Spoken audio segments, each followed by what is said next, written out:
Today's guest is no stranger to the spotlight. As a dynamic on-air reporter, meteorologist, and influential digital creator, she's captivated audiences with her passion for fashion, wellness, and travel. But today, she's here to share an even more personal journey, her experience of becoming pregnant for the first time through IVF, and the hopes and dreams she holds as she prepares to welcome her baby. I'm pregnancy-focused chiropractor Dr. Elliot Berlin, and you're listening to the Informed Pregnancy Podcast.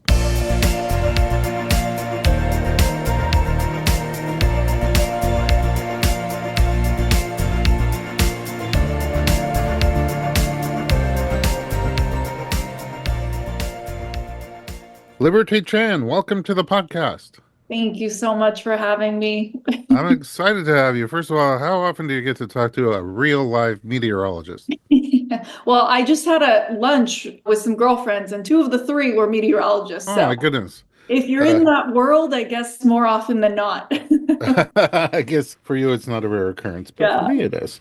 I want to jump right in because there's a lot to talk about here. I think it's an interesting career, just meteorology, news in general, and now like lifestyle blogging, and not just blogging, but everything onlining. And also this pregnancy, going out, having a kid for the first time, and your IVF journey and your plans for birth and parenting. Let's start at the beginning. Where are you from originally? I am a Cedars baby, and that's where I'm having my baby girl. History repeats itself. Yes, I'm born and raised in LA, so I am a native. And how was growing up in LA for you? I loved it. I mean, it's home. It's all I knew, and I really enjoyed it. I was kind of in that private school circuit. So I did the center, I did UES, I did Marlboro, so I kind of did that private school circuit. You're wickedly fit. I mean, it's just true. Like, I see a gazillion people, I see all sorts of professional athletes. You're just extremely fit. No. And I'm just curious, like, at what point did you get into fitness and taking care of yourself, and what kinds of things have you done over the years? It's an interesting question. I was a very active child. I discovered figure skating at the age of 5. I hopped on the ice because I have two older brothers and they were at the ice rink and they were playing hockey. And my mom said, "Oh, you should go try figure skating." So we threw on some skates, and within, I'd say, 5 minutes, I was skating around by myself. Oh, wow. Okay, because Um, I threw on some skates and it took 5 years, and I still hold on to the wall cringing for dear life.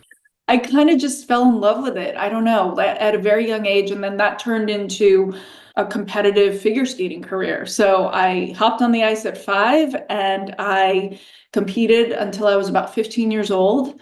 It was pretty intense. The Southern California has, at least when I was a child, it had a pretty fierce and competitive scene. Of course, I was like Michelle Kwan era. So I would skate with her.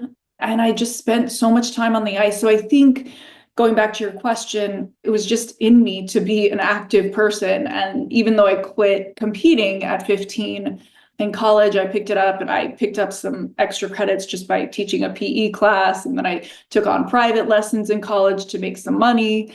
And then Just training or skating? just training. Oh, Just not on ice. no, on ice, on Oh, ice. yeah. Okay, skating. Yeah, skating. I thought you meant, did I compete, like train while I was in college? Ah, No. But I taught figure skating to little kids, and then I also just picked up some college credits by teaching a PE class. I mean, skating is very physical on that level. So, are there more workouts involved than skating, or is skating itself the workout? I mean, as a competitive figure skater, you have to cross train and you do ballet, you lift weights, you do other stuff. So I learned early on that when I move my body, I feel my best. So that kind of just translated into, after I left the skating world, after, college, I continued, I went to the gym, I picked up strength training. I like a good cardio class. I'm a big Soul Cycle girl. Wow. And yoga. Yoga was It's like like, for each of those oh. things, I have a thing. Like, it's not Soul Cycle, it's soul food. And it's not yoga, it's yogurt, frozen mostly with a lot of toppings. We're so different. I think I should have taken your path, though. It's a better No, path in life. Is competitive figure skating, is that totally individual, or is there a team element to it? it was individual, and then I did do some pair skating as well. So I went pretty far as a teenager. I went to nationals. I was nationally ranked at like 13, 14, and then I kind of just lost interest in it. But I think it just laid the groundwork for being an active person. And I don't feel good unless I wake up in the morning and I do something physically active and move my body. So now it's like yoga, it's cardio, and it's strength training. That's kind of my three loves. Nice. It also puts you in the spotlight at a pretty young age, right? Because if it's individual skating, all eyes on you. Was that Yeah. hard to get used to?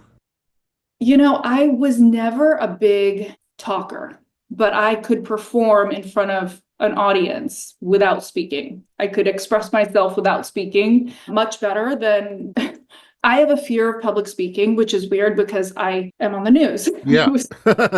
Quite Speak to public. people. Yeah, I'm on air. But you put me in a room with 10 people and I will not stand up and talk to them. It's weird. So how did you make that leap?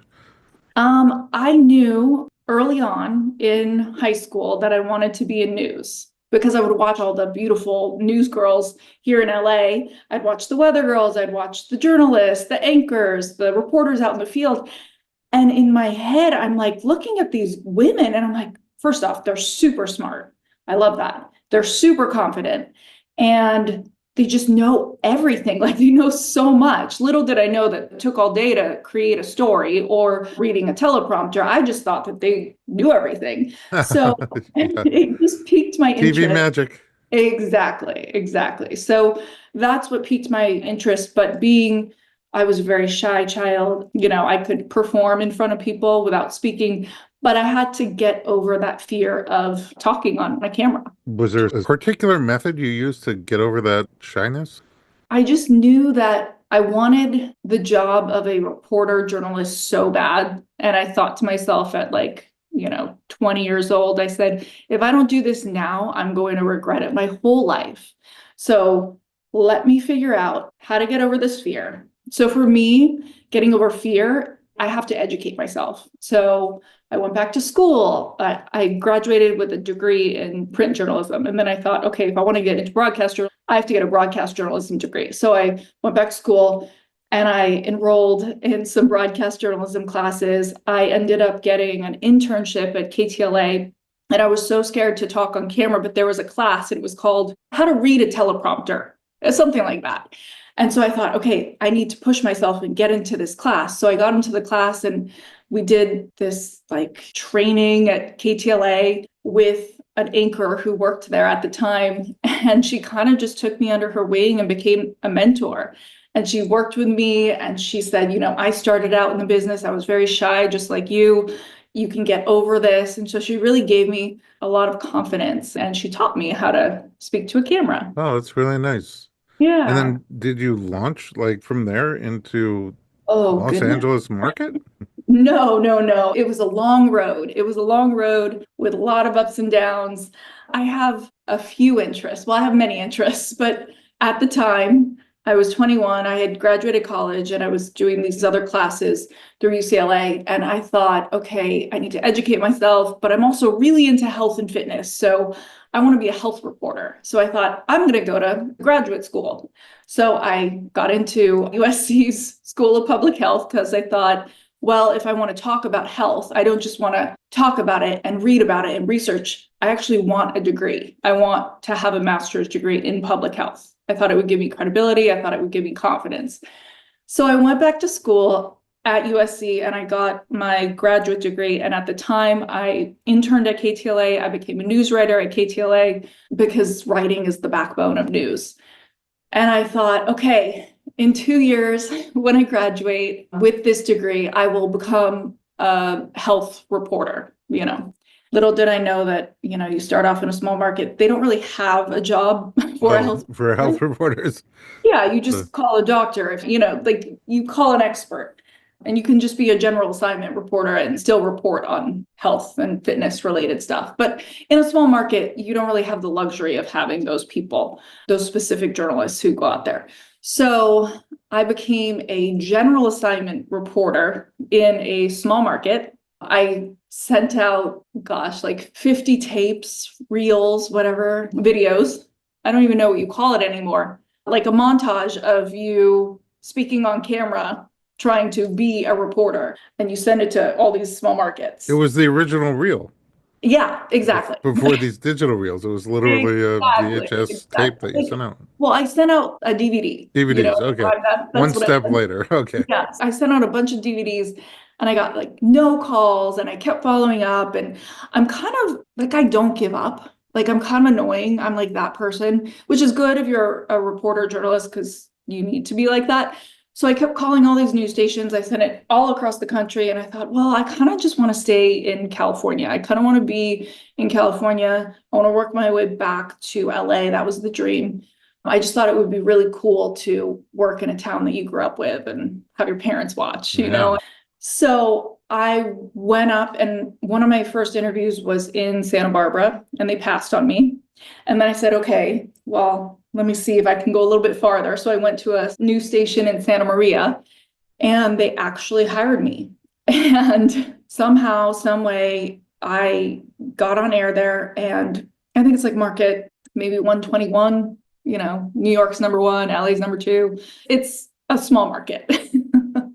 But that's how you typically make your way back to a larger market. So I thought, okay, I'm going to put in my time and learn how to report. And so I became a general assignment reporter and I thought I was going to be fired every single day after work. I would go home, I would cry because every single time I would be on air, I would literally start shaking. I was so nervous. I had to take anti-anxiety medication because Mm. I would start sweating, my palms would get sweaty, my heart, like it was terrible. But somehow I didn't get fired. Oh, that's Spent good. 2.5 years there. And then I jumped to Palm Springs as a morning anchor. And I was eventually demoted after a year. Oh, but the Yeah. anchor has a nice chair.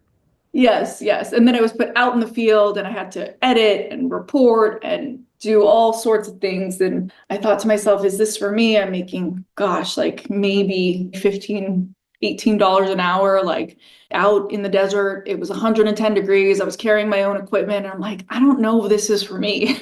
What? Maybe I'll go back to LA and try to quote unquote make it.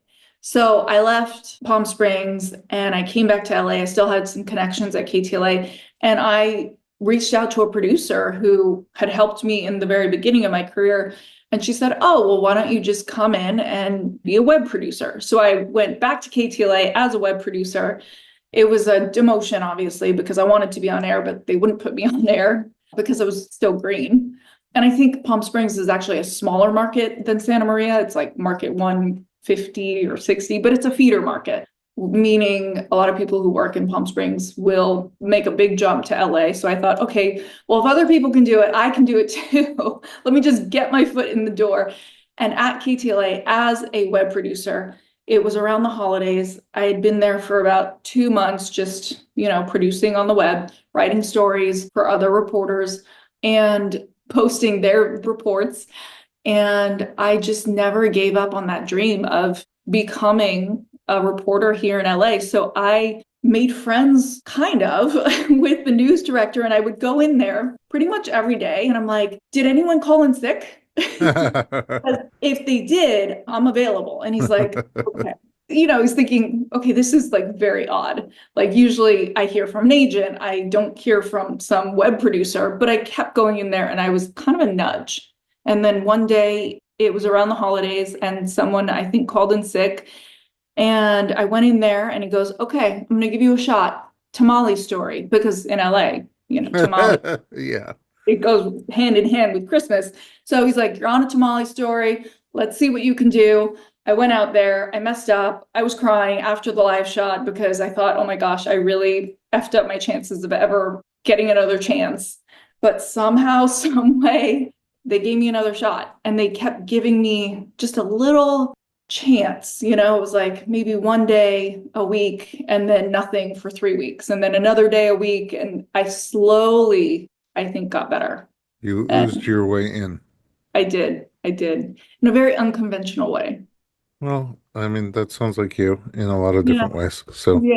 that's a really interesting story. And it's sort of a little behind the scenes because we just turn on the TV and see people, and I don't never really think about how they got Yeah. there, but they do seem good at what they're doing in these big markets. They And do. I guess there's a lot that goes into that. Like anything else, you start someplace and have to work at it till you get great at it. You're taking on a new adventure, motherhood, and I want to talk about your road to getting pregnant and the pregnancy and your plans for birth. And also, I lost one parent when I was young. You lost both. Yeah, I'm And sorry to I hear. want to kind of get a little bit more information about that. And I wonder how it affects you now that you're about to become a mom. Let's take a break and we'll be right back.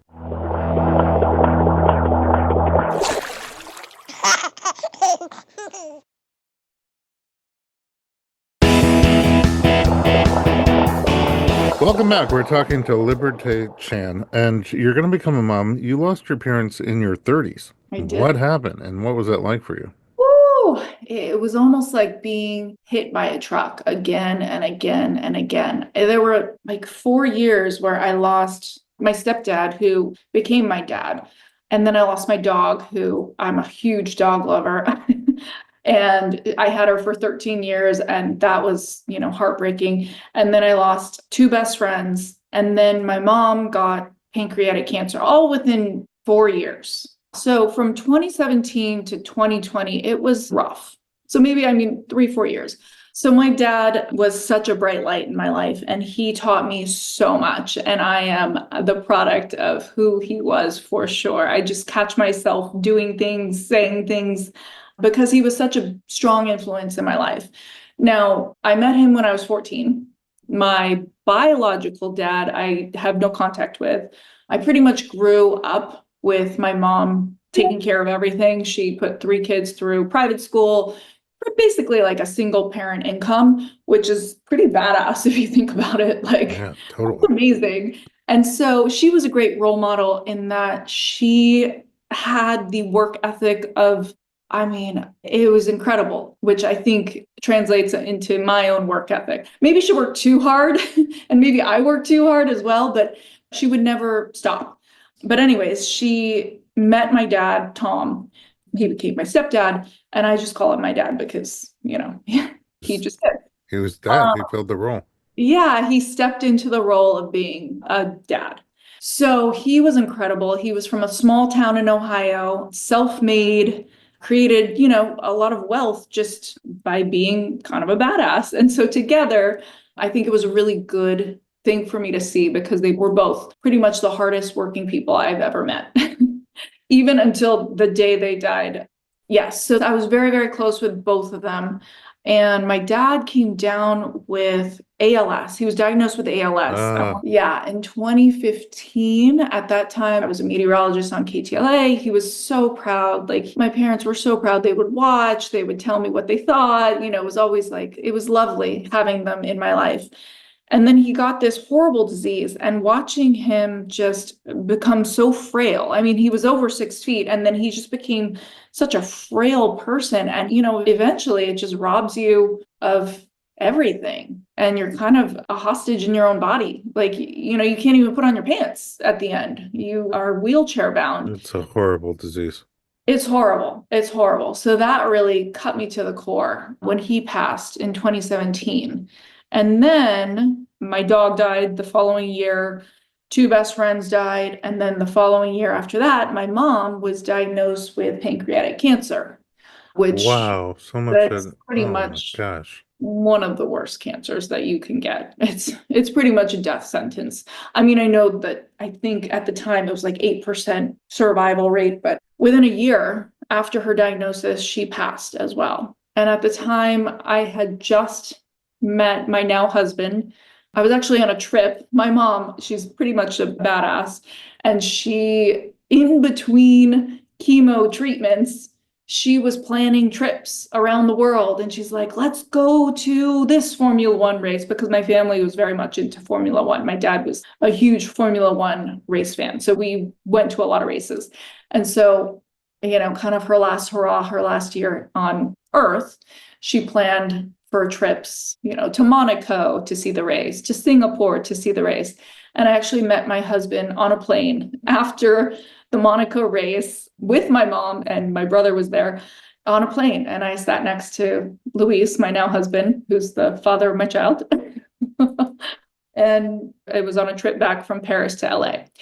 But I think I was talking about how a hard worker she was. So at the end of her life, before she was diagnosed with pancreatic cancer, a year prior to that, she wanted to get a graduate degree in design. She was an interior designer and builder, and she's like, I'm going back to school. She's in her late 60s at the time.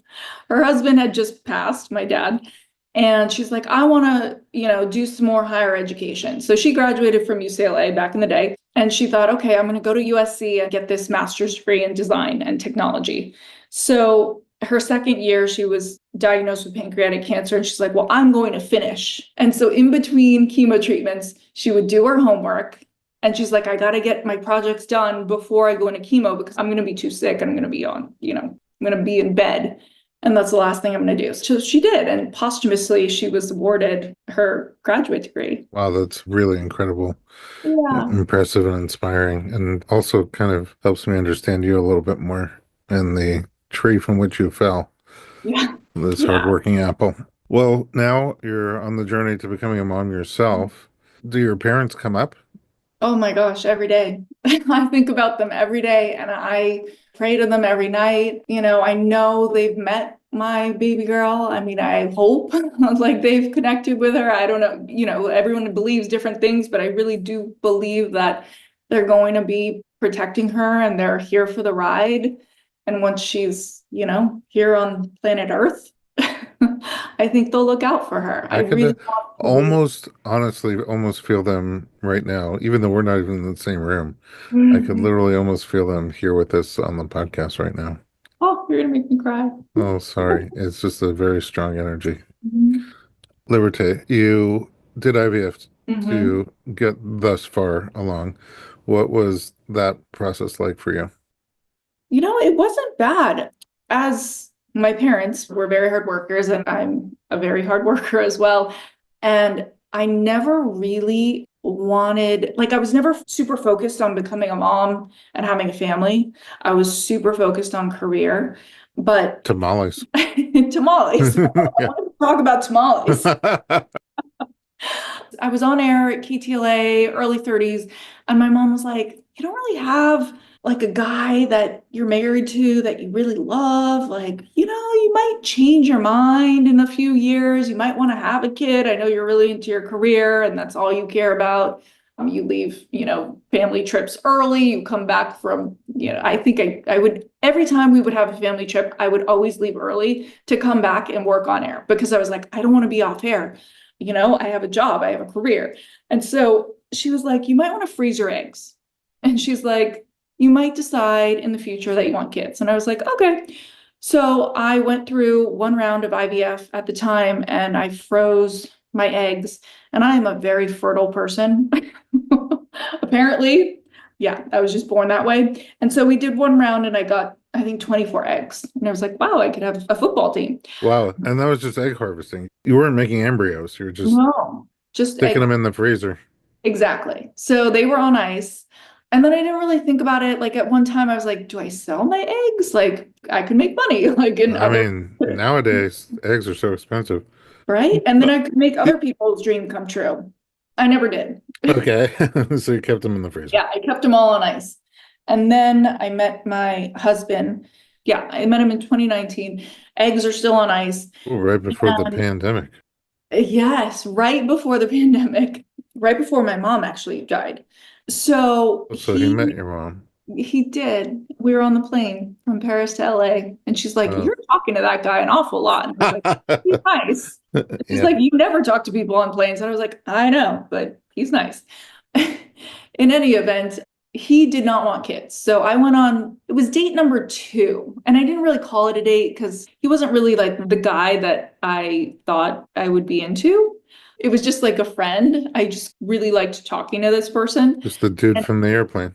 Yeah, it was like a dude from the airplane, and there's an age gap between us, and he's older, and he has three grown children, and I was like, yeah, not looking for that. Like, I was in my late 30s, he was in his early 50s, and I'm like, I'm not looking for a guy who's in his 50s with three grown kids. Like, that's just not what I'm looking for. But he was so nice and so kind, and I'm like, I just like talking to him. I like being around him. I like how he makes me feel.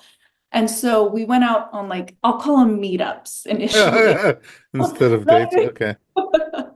I mean, to him, it was a date. To me, it was just a meetup. Because I was like, well, maybe he has some friends, who whatever. So it was this meetup at the Waldorf Astoria. We had 2 dates there, our first and second meetup or date, whatever you want to call it. And I was sitting there and I was like, oh, do you want kids? And he's like, oh no, no. I'm done. I have three. They're all in their 20s. I'm good. And I was like, oh, at that point, it's like, does the conversation stop? And I thought to myself, well, I'm not really looking for, like, I don't want to be with this guy. At that point, I didn't. And I was like, okay, but do I leave now? It was just a weird, like, halt in the conversation. But he's so good at getting out of those, like, sticky situations that somehow we just navigated out of that conversation. And I knew where he stood and he knew where I stood. I said, oh, maybe I want one. And then that was it. And then we had a great time after that. Okay. And then, we fell in love and he still didn't want kids. And then we got married and he still didn't want kids. And I was like, okay, I can do this. Like, I'll just live my life. I'll have my career. He has 3 kids, so it's like a family. I don't need to be a mom. I was telling myself this. And then I kid you not, we got married in October. And by December, we were in Paris celebrating the new year. And I look over, we were having like a beautiful dinner, and I look over and I see 2 young kids, probably both under the age of 5, a little girl and a little boy. They were dressed to the nines. They looked adorable. And I just started crying at the table. I just started bawling. And he looks over and he's like, what is going on? And I was like, oh my gosh, I want to be a mom. Like, I'm never going to have that. I'm never going to be able to dress like a little girl or a little boy in like a cute suit or dress. Like, how can I go through life without being a mom? Like, this is a big deal to me. And he's trying to get me to stop crying because, we have like 3 more courses. And so he said, okay, let's not talk about this tonight. Let's table this. I'm not saying no. I'm saying, let's talk about it in the morning. And so I was like, okay. And the morning came and he's like, this is a big topic. I don't think we're going to get to a decision today.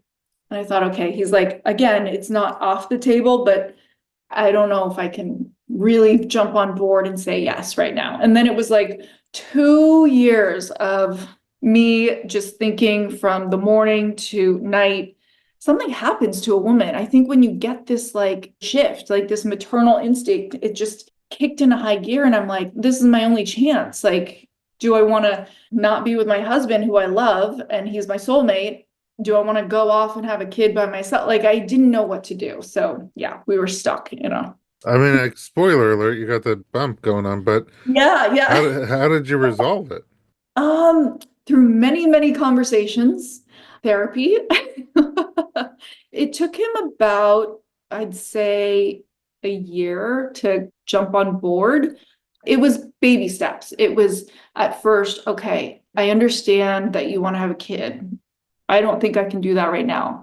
And then eventually, like, the conversation turned into, it would be selfish of me to not give you a child. And to make matters even more complicated, he had a vasectomy back in 2006. Oh, wow.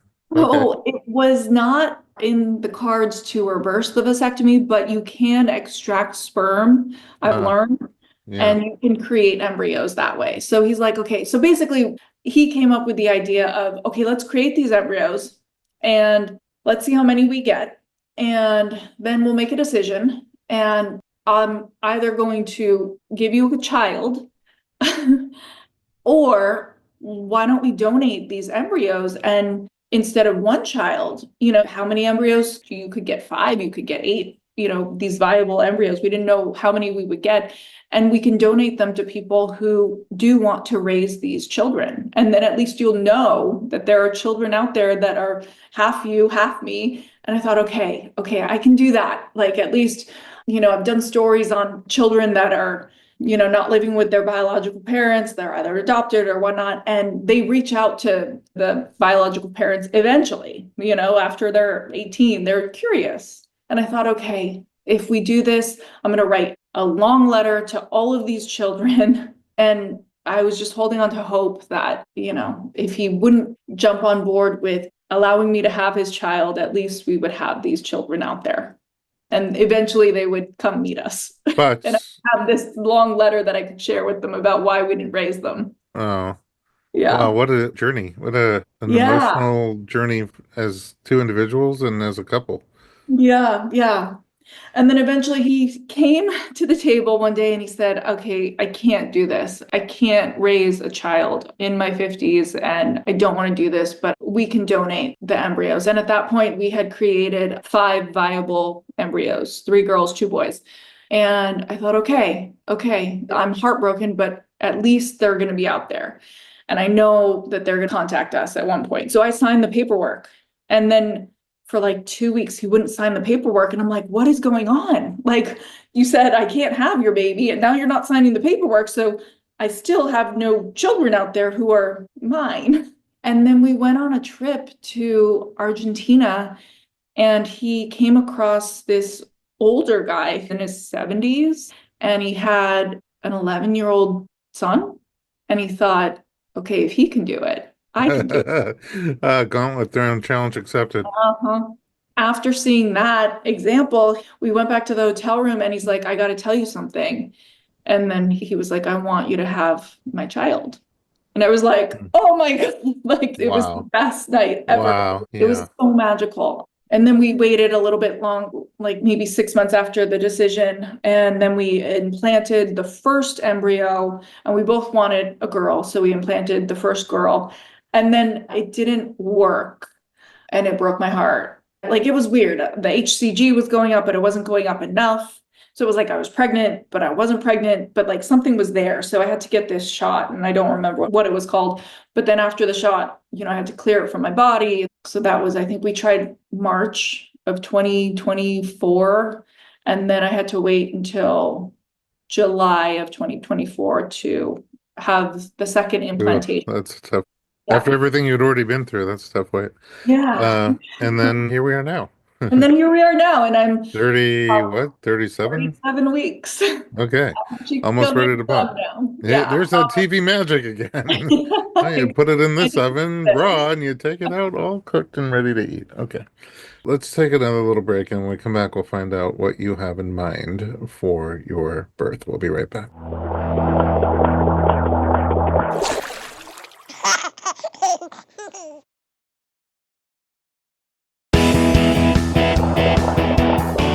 Welcome back to Mama Liberté, 37 weeks pregnant. So this baby's coming soon. First of all, I keep meaning to say, because you talk about sort of being an older mom for baby number 1 and your husband being an older dad and the age gap between you. I opened the podcast by saying you're incredibly fit and your husband is also incredibly fit. I don't think anybody would guess your ages, not even close, by meeting you. And both of you have incredible energy and strength and warmth. So it's a really beautiful combination. But outside of what it says on the medical record, you're both super youthful. And so it's like the baby's going to have energetic parents with a Baby's lot of, moving a lot. She's well, very active. So well, I just described the 2 sets of genes that went into yeah, making this kid. That yeah. makes sense to me. All right, so baby's coming, in the next couple of weeks or so. What's your vision?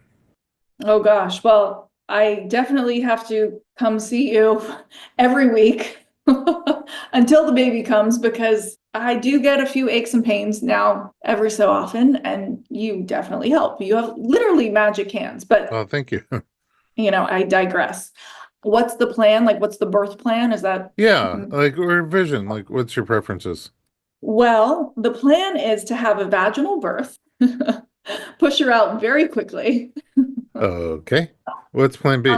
Well, if I need to have a C-section, I'll have a C-section. I'm going to try to hold off from the epidural as long as possible. I want to labor a little bit, at home. I want to labor at the hospital, but whatever's the safest for me and the baby. And I'm not going to be a hero. Like, if I need the epidural, if I can't get through the pain, then I'm open to it. I want to create like a safe space in the hospital room. I think I talked to you about this. I want to create like a birth board. I want to have like, just some inspirational words. And my parents are both not going to be there. So I'm going to have pictures of them. I've created a playlist and I'm hoping that all of that happens. Ooh, what's But like what kind of stuff is on your playlist? oh, like some cheesy songs, Okay, good. inspirational songs to get me through it. A lot of yoga. I mean, as you know, I'm a huge yogi and I've been practicing since I was 21 years old.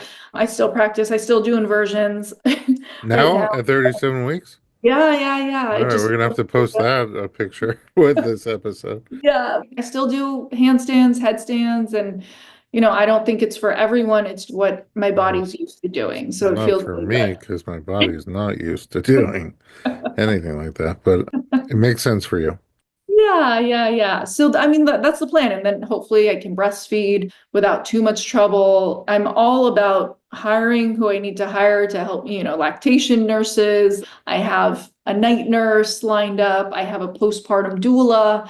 I've taken classes, one of my former yoga teachers, and who's also a doula. I don't know if you're ever prepared. Like, I don't think you can be prepared. I think it just happens and something that your body is designed to do, it does. It's Yes, when well, that's the paradox because in one way you were born prepared, right. and another way you feel totally unprepared. But I think we're sort of getting to the difference between innate intelligence and educated intelligence. Innately, you're born with all the instructions, how to fertilize an egg and grow it into a human being, how to deliver the finished product, how to make the perfect food for that finished product. You don't have to think about like if I asked you, oh, do you know how to make milk? You have no probably in your educated mind idea what are the processes that go involved into eating whatever you eat, probably green leafy vegetables, and turning that into breast milk. But your body knows how to do it. It's inborn. Exactly. Birth is the same way, and pregnancy is the same way. So you are totally prepared and completely unprepared at the same time. Exactly, exactly. And that's how I feel. And I think one of my biggest fears is I don't want to poop on the table. Like I really don't. And I know that that's so common. And I think the majority of women do that. And I just had lunch with three women who work in news and they're all moms. And I was like, how do I have a vaginal birth and push, but like not poop on the table? And my friend says to me, she's like, okay, she's like, I've had two. Here's what you do. You push like you're peeing, not like you're pooping. And I was like, okay, Who pushes pee? I You don't don't know. have to push pee. Pee just flows. It's like plumbing. I know, I know. So any advice? Oh my. Yeah, I do have some advice. Well, a few things. Number one, I've been to a lot of birth. Hmm. So I will say that the concern that you have is not terribly uncommon. Like Mm. people hear that there's poop involved in labor, and nobody wants to poop with an audience. And some people are really excited about the birth, and that's the thing that just like they can't sleep at night wondering what it's going to be like, and hopefully I won't poop, and how can I avoid it? But I'll tell you a bunch of things. Number one, especially if you are unmedicated, right? If you are, I don't really believe in unmedicated birth. I think either we give you meds or you make your own, and the ones you make are pretty cool compared to the ones we can give you. If you're high as a kite in your own oxytocin and endorphins and enkephalins, you may not even know, and you certainly won't care. You'll just be in a different, beautiful planet. And that's just honestly, people just don't even realize. And they just don't care. They're in a different space. That's number one. Number two, generally, when I am aware of poop at a birth, it is not, I don't know what you're picturing, it is not logs of poo after, having overeaten and finally getting the big gratifying release is slivers of poo that come Okay. out. Okay. And nobody in the room with you, none of the professionals that are working there, haven't seen it literally thousands of times, expecting it, prepared for it in the hospital. You're generally, if you're in the bed in the hospital, you're generally on like a whole bunch of disposable chuck sheets.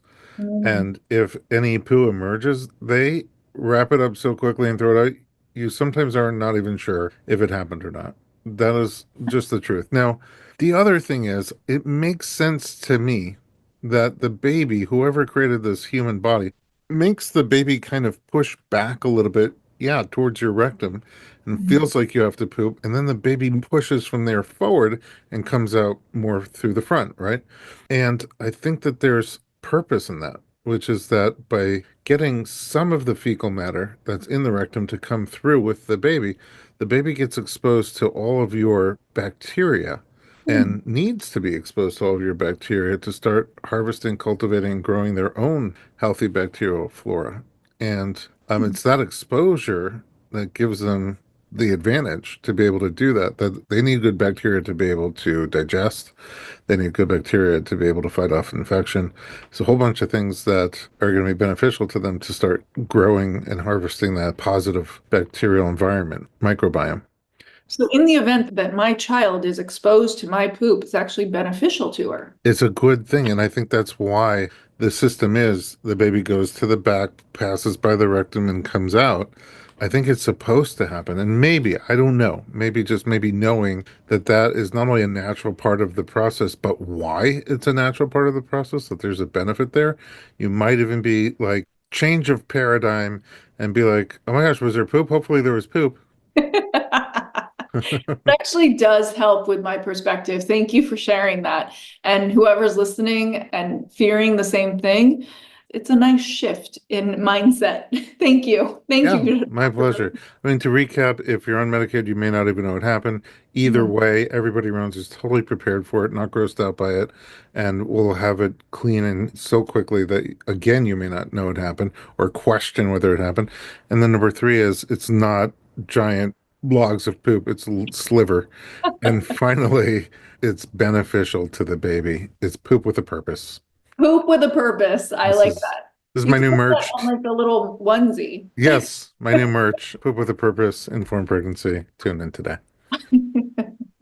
Well, you've shared a lot I did. and all very interesting and fascinating. Again, never met a meteorologist in person. I even took broadcast journalism classes in college. Really? Yes, there's things about me you don't know, Liberté. I mean, you are a very multifaceted person.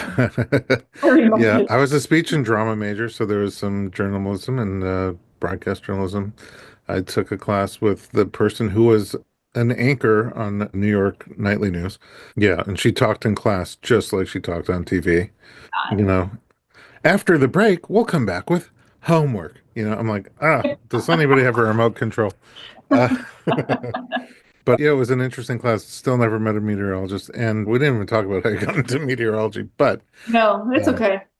I am inspired in multiple fronts. Figure skating at 5 and being an introvert and just getting out there in front of everybody and pushing hard and competing and winning, no doubt. And then also pushing your way into a career that you fell in love with because you wanted to be in that league. You wanted to be in that world with really smart and, powerful women who are also fashion forward. Yeah, You don't really yeah. see Confident women. frumpy weather girls, like they're well dressed. Oh, And then just like, pushing your way in there, powering through a really difficult sort of childhood in terms of not having your dad in your life and then having a dad as a teenager, which is hard. It's hard for teenagers for someone to step into that role and for you to be accepting. And not only were you, but he became dad. And then losing him and losing your mom in quick succession, losing your dog, which is hard in general, but during all the other tumultuous things going on, that's a comfort creature for you. And so even harder pushing past all those things and somehow convincing your husband to have a baby with you is all a very, very inspiring story. I appreciate you coming and sharing, and I hope that you have the greatest birth with, slivers of poo and everything you want it to be. I'm on board with your plan that it's, fast and yeah. smooth, but the first one just realistically generally isn't fast, but you have endurance. You're used to pushing yourself and cross-training in all sorts of different ways. You have the strength for sure, and you have the endurance. So I think you're up for the challenge, whatever it turns into. And you're also open-minded, which is super helpful because you're not rigidly set on one way or another. So I think you're poised for a great birth. I wish you had a better chiropractor, but outside of that, I have the best chiropractor. I was fishing for a plug. Okay. Seriously. Oh, you have helped me so much, and you're still Uh, helping me. And I'm well, seeing you next week. I'm honored. I can't wait. Okay, so we are going to come back after the baby comes and share the birth story. Until then, where can we find you online? I'm at Liberté Chan. Liberté Chan, and you have all sorts of cool stuff that you post on there. Yeah. Digital creator is what I was thinking of when I said blogger. Yeah, digital creator. Yeah. Content creator, Fashion, digital creator. Yeah. travel, lifestyle, Exactly. health. You finally became a health reporter. Exactly. Exactly. Very cool And stuff. you're on air as well. See, Oh, look at us. it all comes full It's all circle. coming together. Huh. Yeah, Yeah. we're multifaceted. I appreciate the universe we're putting in my life. I'm a better person for Oh, knowing you. thank you so much for letting me share. My pleasure. Thank you again for joining me in at home. Thanks for listening to the Informed Pregnancy Podcast. For more pregnancy and parenting information just like this, visit us online at informedpregnancy.com.